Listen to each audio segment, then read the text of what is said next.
अस्सलामु अलैकुम वरहमतुल्लाहि वबरकातुह। मोहतरम भाइयों, बुजुर्गों और दोस्तों, ये मेरे साउथ कोरिया के सफ़रनामे का 14वां हिस्सा है। पिछले सबक में मैंने बताया था साउथ कोरिया में लोग गाड़ियाँ कैसे चलाते हैं, वहाँ के ड्राइविंग रूल्स कैसे हैं, किस तरीक़े से अगर कोई बग़ैर ड्राइविंग लाइसेंस के गाड़ी चलाता है तो उसको सीधा जेल में भेज दिया जाता है और बाकी का जो पनिशमेंट है वो अलग से। उसके बाद में जो उसको सज़ा होंगी, सज़ा के अलावा जो जुर्माना लगाया जाएगा। और हमारे मुल्क के अंदर अगर हम लोग ड्राइविंग रूल्स रेगुलेशंस को फॉलो करें तो ये सारे मसले मसाइल हमारे हल हो जाएंगे। जो आज हमारे मुल्क के अंदर एक्सीडेंट्स और हमारे मुल्क के अंदर जिस तरीक़े से ट्रैफिक जाम वगैरह के मसाइल है, तो उसके बाद में हम लोग चूँकि माशाअल्लाह हमारे लिए मर्सिडीज़ कार का माइकल ने इंतज़ाम किया था, तो हम लोग उस मर्सिडीज़ के ज़रिए से स्टेडियम में पहुँचे। वहाँ पे साउथ कोरिया का जो यूथ है, जो वहाँ की यंग जनरेशन है, वो हज़ारों की तादाद में हमारे इस्तकबाल में मौजूद थे। और मैंने ऑलरेडी एक वीडियो मेरा अपलोड किया हुआ हूँ यूट्यूब के ऊपर, आप देखना कि स्टेडियम के पहले हमारा जो इस्तकबाल वहाँ पर हुआ। अच्छा, मैंने एक चीज़ वहाँ पे ये ऑब्ज़र्व किया हूँ, वो स्टेडियम का जो फेस्टिवल होता है उसमें हज़ारों लोग आते हैं। जितने स्टेडियम के अंदर होते हैं उतने ही बाहर होते हैं। बाहर बड़े बड़े स्क्रीन्स होते हैं, उसके ऊपर लोग उसको देखते हैं। अंदर भी जो लोग होते हैं वो आपका इस्तकबाल करते हैं, रोड पे आपका इस्तकबाल किया जाता है। अच्छा, ये सब क्यों होता है और वो लोग कौन होते हैं? मैंने तहकीकात किया तो पता चला ये जितना भी यूथ है साउथ कोरिया का, ये वो लोग हैं जो कंपनियों में जॉब करते हैं, कहीं पर इनका अपना कारोबार है। ये कोई प्रोफेसर है, कोई डॉक्टर है, कोई इंजीनियर है, यानी हर एक अपनी लाइन के अंदर पूरी तरह से परफेक्ट है। लेकिन उसके बावजूद सिर्फ वो अपने मुल्क में अमन व अमान, अपने मुल्क में पीस कायम करना चाहते हैं। उसके लिए बेचारे इतनी कुर्बानियाँ, इतना सेक्रीफाइस करते हैं, धूप के अंदर खड़े हुए हैं आपके इस्तकबाल के लिए। तो वजह सिर्फ ये होती है मेरे मोहतरम दोस्तों, चूँकि वो लोग जंग नहीं चाहते, और ख़ास तौर पे नॉर्थ कोरिया के साथ में वो चाहते हैं हमारे रिलेशन अच्छे हो। वाकई में भी मैंने सीखा हूँ उन लोगों से। अगर ये चीज़ इंडिया के लोग भी सीख जावे तो मैं समझता हूँ कि इंडियन गवर्नमेंट का जो एनुअल बजट है, जो डिफेंस के ऊपर ख़र्च होता है, यानी आपको पता होना चाहिए, एक हिंदुस्तानी होने के नाते से ये बात आपके नॉलेज में होना चाहिए कि हमारे देश के अंदर पार्लियामेंट में जो बजट पास किया जाता है, सबसे बड़ा जो बजट होता है, सबसे बड़ा जो बजट, सबसे महंगा जो बजट होता है वो डिफेंस का होता है। लाखों करोड़ रुपये हर साल हमारे मुल्क की सिक्योरिटी के ऊपर, आर्मी के ऊपर, डिफेंस के ऊपर ख़र्च होते हैं। और ये सब क्यों होता है कि भाई पड़ोस वालों के साथ में हमारे लड़ाई झगड़े ना हो, हमारा मुल्क अच्छी तरह से महफूज रहे। सेम थिंग साउथ कोरिया के अंदर भी है, लेकिन वहाँ पे इतना बजट वो लोग पास नहीं करते, वो लोग इतना ख़र्चा नहीं करते, बल्कि वो लोग ये चाहते हैं कि नॉर्थ कोरिया के साथ अमन व अमान का माहौल, प्यार मोहब्बत का माहौल कायम रहे। और उसी के लिए पूरा मुल्क कोशिश में।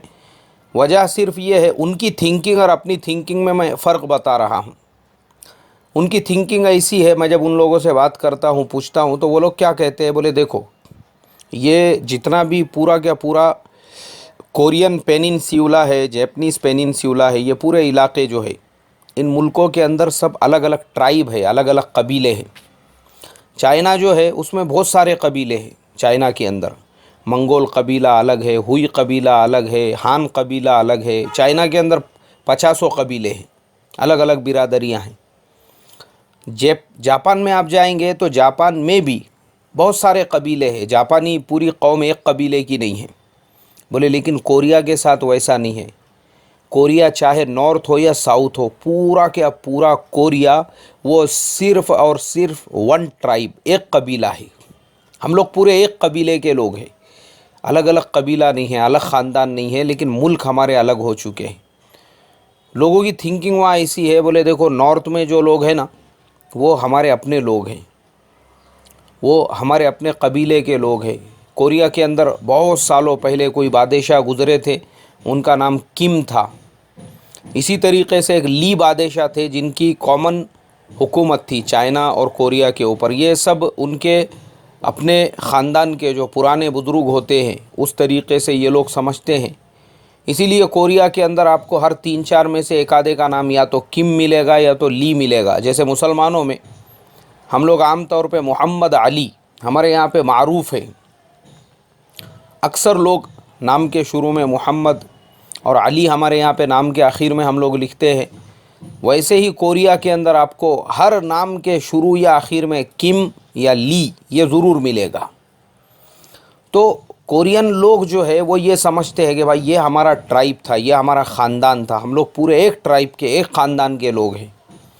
तो उनके दिलों में बजाय दुश्मनी के कि नहीं नॉर्थ कोरिया तो हमारा दुश्मन है, नॉर्थ कोरिया तो ऐसा है, वो तो हमें ख़त्म करने की बात करता है, वो तो ये करता है, उसने तो ऐसा मिसाइल बनाया, हम तो उससे नफ़रत करेंगे।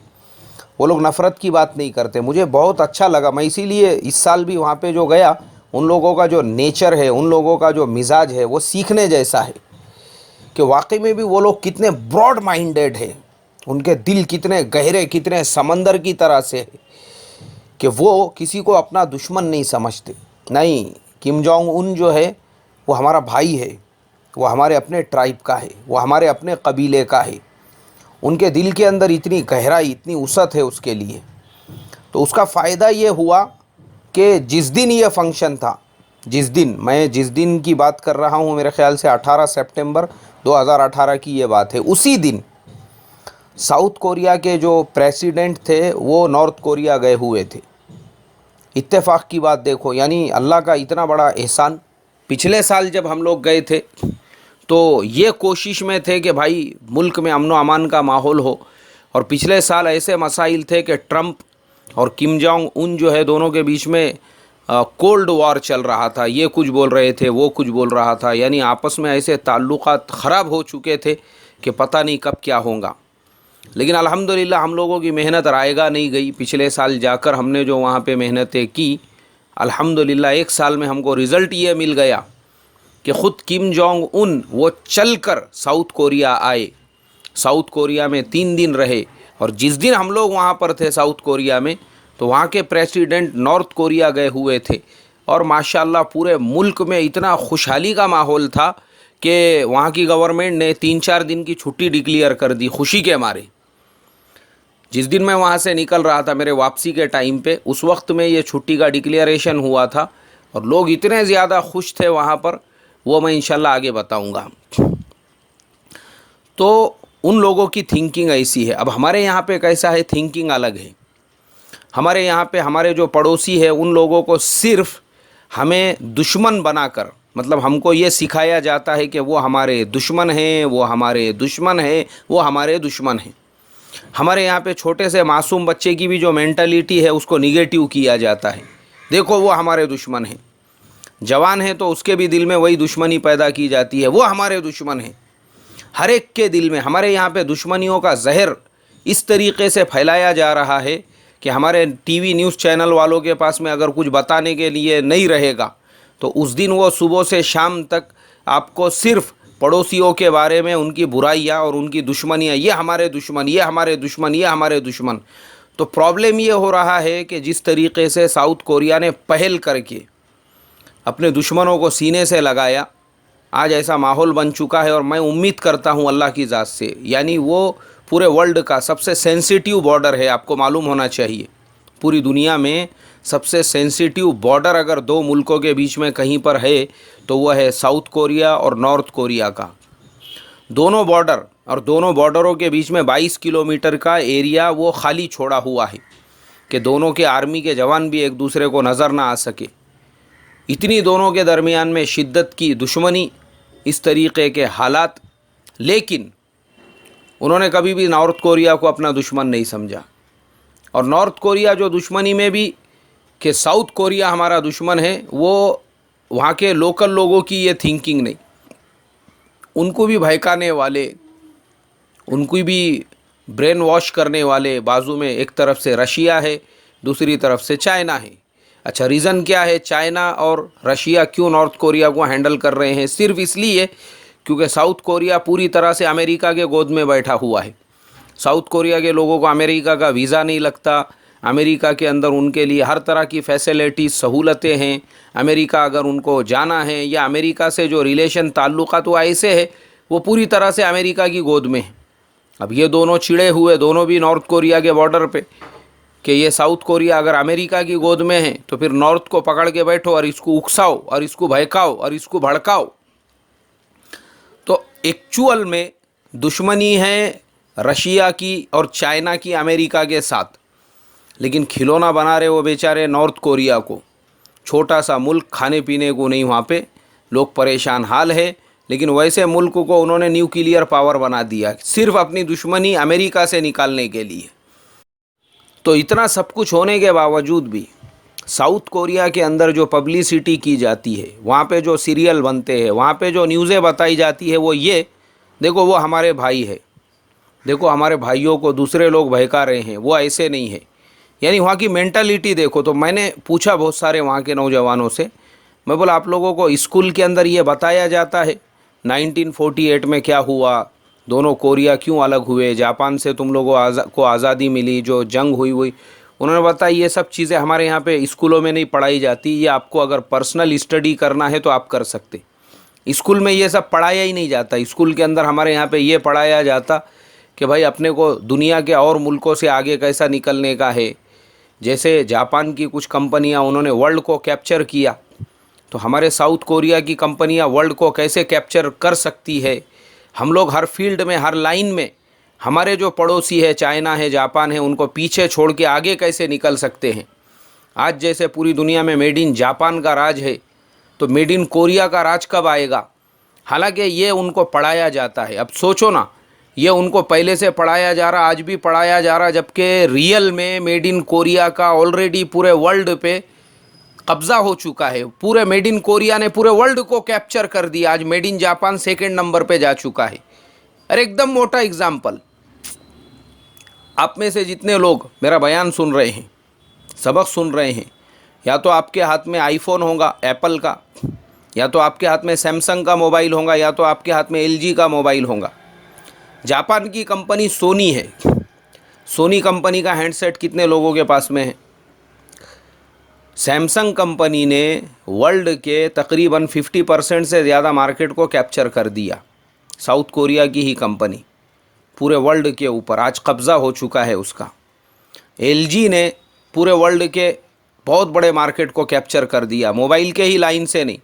आप अपने घर के अंदर गौर करो, आपको अपना एसी, अपना कूलर, अपनी वॉशिंग मशीन, आपका रेफ्रिजरेटर, कोई ना कोई प्रोडक्ट सैमसंग का, एलजी का और उसके अलावा और एक कंपनी है, मुझे नाम एक्चुअल में बोलते वक्त में याद नहीं आते। साउथ कोरिया वहाँ गया था तो पता चला कि ये भी तो यहाँ की कंपनी है, वो भी तो वहाँ की कंपनी है। इसी तरीके से हुंडई कंपनी वहाँ की है। देवू मोटर्स का आपने नाम सुना होगा।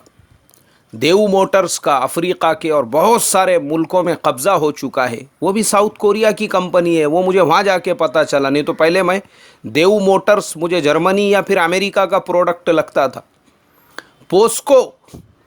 पोस्को आपको मालूम होना चाहिए कि वर्ल्ड की कैपिटल के हिसाब से लार्जेस्ट स्टील कंपनी है पोस्को। मैंने तो उसका हेडक्वार्टर भी देख कर आया हूँ। मैं पोहांग गया था जो बिल्कुल जापान के करीब में है, वहाँ पे मैंने उसका हेडक्वार्टर देखा। एक छोटे से आइलैंड के ऊपर जो है पूरा पोस्को कंपनी का कब्ज़ा है। शहर से बहुत दूर समंदर के बीच में पूरा आइलैंड ही उन्होंने ख़रीदा हुआ है। तो पता चला कि POSCO company world's largest steel company है। तो साउथ कोरिया में बच्चों को ये सिखाया जाता है, तो वो बच्चों की मेंटालिटी भी वैसी ही प्रोफेशनल, यानी मैं अपने प्रोफेशन में पूरी तरह से घुस के उसको अच्छे से अच्छा, मैं उसको बेस्ट से बेटर देन कैसे कर सकता हूँ। इसीलिए मैंने मेरे एक दोस्त को कुछ काम किया, उसने तो मैंने कहा वेरी गुड, उसने कहा I am not satisfied with very good. मैंने कहा why, I need great work. मैंने हंस दिया, फिर मैंने कहा no problem, if you need great I will say you great well done.